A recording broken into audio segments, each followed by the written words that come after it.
Morning, folks. I'm Dave Canterbury with Self-Reliance Outfitters in the Pathfinder School. Back out here at the Pathfinder Outdoor Classroom and the Pathfinder Outfitters Kitchen.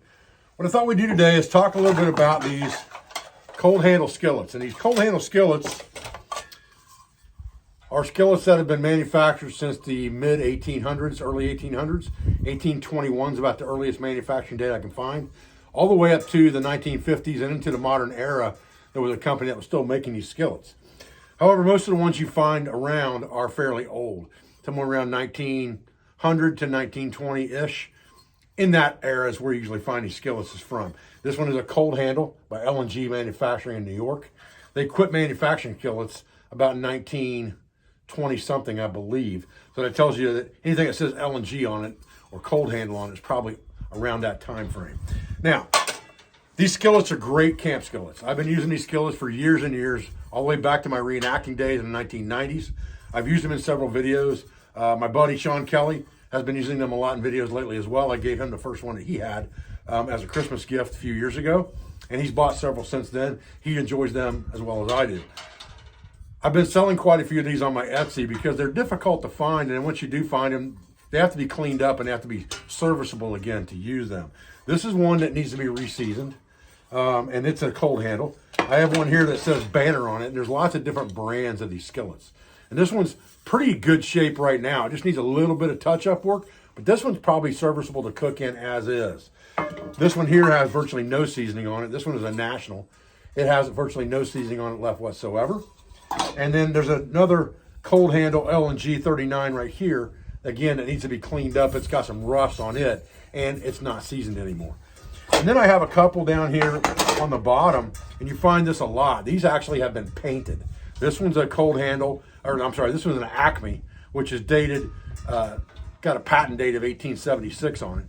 However, it doesn't mean it was made in 1876. It could have been made in 1910 for all I know. However, the point is, it's got paint on it. We need to remove that paint.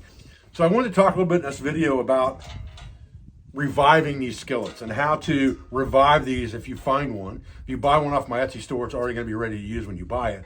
However, if you go buy one somewhere at a flea market or something like that, you find one in an old antique shop someplace, then you may get it in condition like this where someone's painted it solid black as a wall decoration, and you may have to fix that. It may also have a lot of ripples in the bottom because if you overheat these skillets without anything in them cooking, they do tend to get ripples in them and warps because they're made out of a thin carbon steel. These skillets are all carbon steel, but they're all very lightweight because of that, which makes them great packable items, especially these small 6-inch skillets are great backpacking type skillets. You can see this thing's not very big. And because of that, you may want to learn how to fix them. So we're going to talk about that a little bit today and look at a couple of skillets in various states and then how we're going to fix those. So the first ones we're going to look at, because it'll take the longest amount of time, is we're going to look at these ones that are painted. I've got 3 of them here that have been painted black. And what I'm going to do is I'm going to take this Acme. We're going to try to take this thing from trash to perfection. All right, so let's talk about that first. All right, so this Acme right here has been painted. The first thing we're going to do is we're going to pour some of this stripping gel into the skillet. And we're going to take a rag. We're just going to kind of wipe it around the inside. We're not really brushing it on. We're just kind of wiping it in all the areas of the skillet. And then we're going to kind of wipe it around the outside as well. And I'm getting a good thick gel coat on this. On all parts of the skillet. The handle, everything is going to get this gel coating on it. And we're going to leave this thing sit for a few minutes, and then we're going to begin to work on this skillet. You may want to wear gloves while you're doing this. Kind of up to you. This is a stripper, so it is a chemical stripper. And it may give you some kind of allergic reaction or a reaction on your skin. I don't worry too much about it myself. Now I'm just going to let that thing sit here for about 10 or 15 minutes. All right, step 2 on these skillets. Put them in the fire. You got to be careful because these handles are fairly thin where you've got that fold over where it says Acme or whatever it says on the skillet you're working on. Wherever that logo is, that area is kind of thin. So you don't want to overheat that handle area. So be careful with that. But that paint will start to flake off. You can see it's starting to flake off right there. You get that thing out of the fire, you'll be able to get most of that paint off of it pretty quick.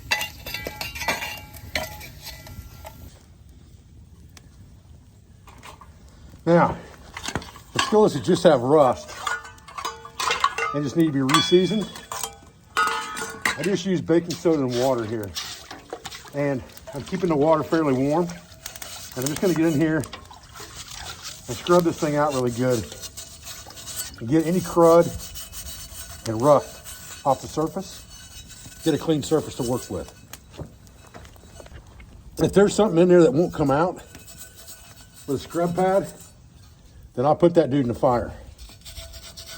But I'm gonna try to get most of it out if I can first with a scrub pad. And there's a little thickness right here on the bottom where some seasoning's on there that won't come off, old seasoning. So I'm just gonna go ahead and put that dude in the fire. This one right here doesn't have those rough spots in it. So I can go ahead and just scrub it to get the surface rust off and start the reseasoning process on it right away.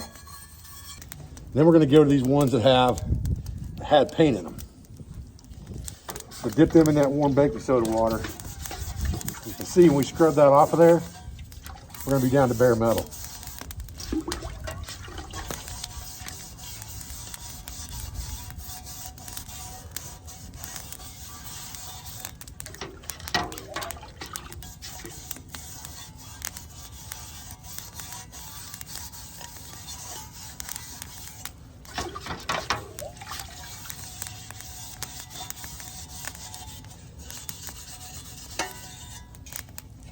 Once we get this thing down to bare metal again, then we can start working with it. All right, this is that Acme we had, and that thing had 2 coats of paint on it. So it was black, and then it was green. So we got 2 coats of paint off that thing between the fire and the acetone-based paint remover. We've got that thing down to pretty much bare metal now, and we're gonna be ready to start the reseasoning process once this thing dries off. Now, for this reseasoning, I prefer to use peanut oil, but our peanut oil is in a jug and it's frozen right now. So, and you can see this lard's frozen as well. So we're gonna use lard today because it's gonna be easier to get at than the peanut oil right now. So we're just gonna cut a chunk out here with our knife. Get it in the skillet.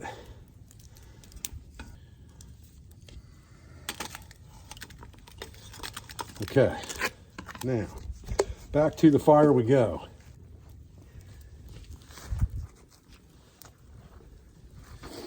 Okay, obviously the game now is to get this bad boy good and hot.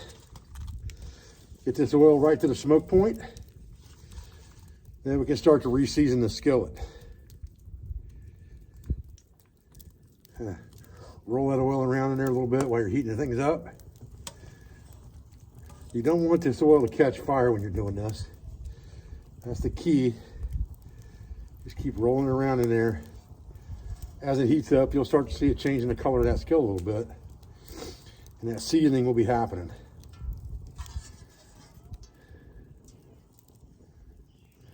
Just keep rolling it around in there as it heats up. What you're doing is you're building the seasoning up on the side of this thing a little at a time. By doing this, you're gonna go from bare metal to a nice seasoned skillet pretty quick. You see that steel start to change color. That's what you're looking for. Gonna get that bronze color to it, or that kind of a goldish color to it. That's what you're looking for. Just don't let that oil catch fire. And the other thing that may happen with these skillets is this handle might be loose a little bit. This one's been fixed already, but you can just take a pair of pliers.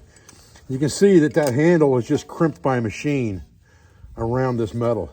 Just go around the outside of that, grab hold of it with a pair of pliers and squeeze, just like that. Anywhere you think it seems like it's loose, just give it a squeeze, and you'll fix that problem. All right, guys, when we're done, we got a skillets we've been working on here, but here's the one that said patent pending 76 Acme. I mean, this thing's ready to use, right? Here's the other one we looked at that was painted solid black, ready to use. I've got a couple other ones here that still need to be seasoned a little bit better that I've cleaned the paint off of. And a few smaller ones here I worked on today as well. So really simple procedure, just a little time consuming, but nothing you can't do. Easy yourself. Make a beautiful skillet out of that thing, no matter what shape it's in when you get it. All right, guys, well, I hope you enjoyed this video on how to clean up these old cold handle skillets, how to re-season these old cold handle skillets.